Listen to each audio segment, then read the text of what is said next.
పరాశక్తి తల్లి అనుగ్రహం ఉంటేనే ఎవరికైనా ఈ జన్మలో దైవ చింతన కలుగుతుంది.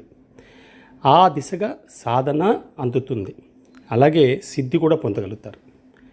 మరి మనం ఆధ్యాత్మిక దిశలో ఉంటున్నప్పుడు మనం చేయాల్సింది ఏమిటంటే, ఎలాగైతే పిచ్చి మొక్కల్ని వేళ్ళతో పాటు నిర్దాక్షిణ్యంగా తీసి బయటపడేస్తామో, మనలో ఉన్న అటువంటి ఆలోచనలు, అంటే అది పరస్త్రీ వ్యామోహం కావచ్చు, బంగారం మీద ఉన్న వ్యామోహం కావచ్చు, స్థలం మీద వ్యామోహం కావచ్చు, ఏదైనా కావచ్చు, ఇటువంటి ఆలోచనని నిర్దాక్షిణ్యంగా తీసి పీకి బయటపడాల్సిన అవసరం ఎంతైనా ఉంది.